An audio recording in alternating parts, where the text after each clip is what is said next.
Ka. Yes, ikaw na, wala ng iba. Yan. Malinaw pa sa ano? Sa sikat ng araw.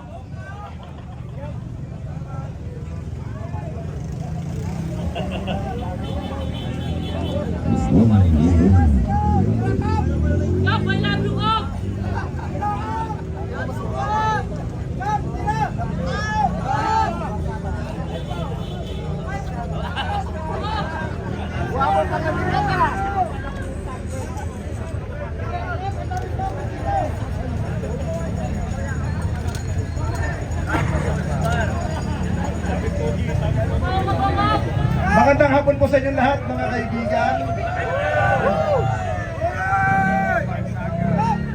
Hindi ako sanay magsalita sa maraming crowd. Hanggang social media lang po ako nag-iingay. Pero by the way, lahat naman tayo gusto natin ng tunay na pagbabago. At gusto natin malaman ang katotohanan. Sabi nga nila, no above to the law. Kahit Vice President siya, dapat panagutan niya ang kanyang nagawang pagkakamali. Yun ang dapat.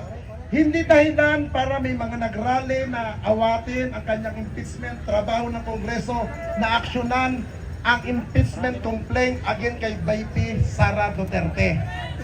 Yun ang the best para magkaroon tayo ng tunay na liwanag at pagkakaisa. Putang ina nila! Ang bigat ko na.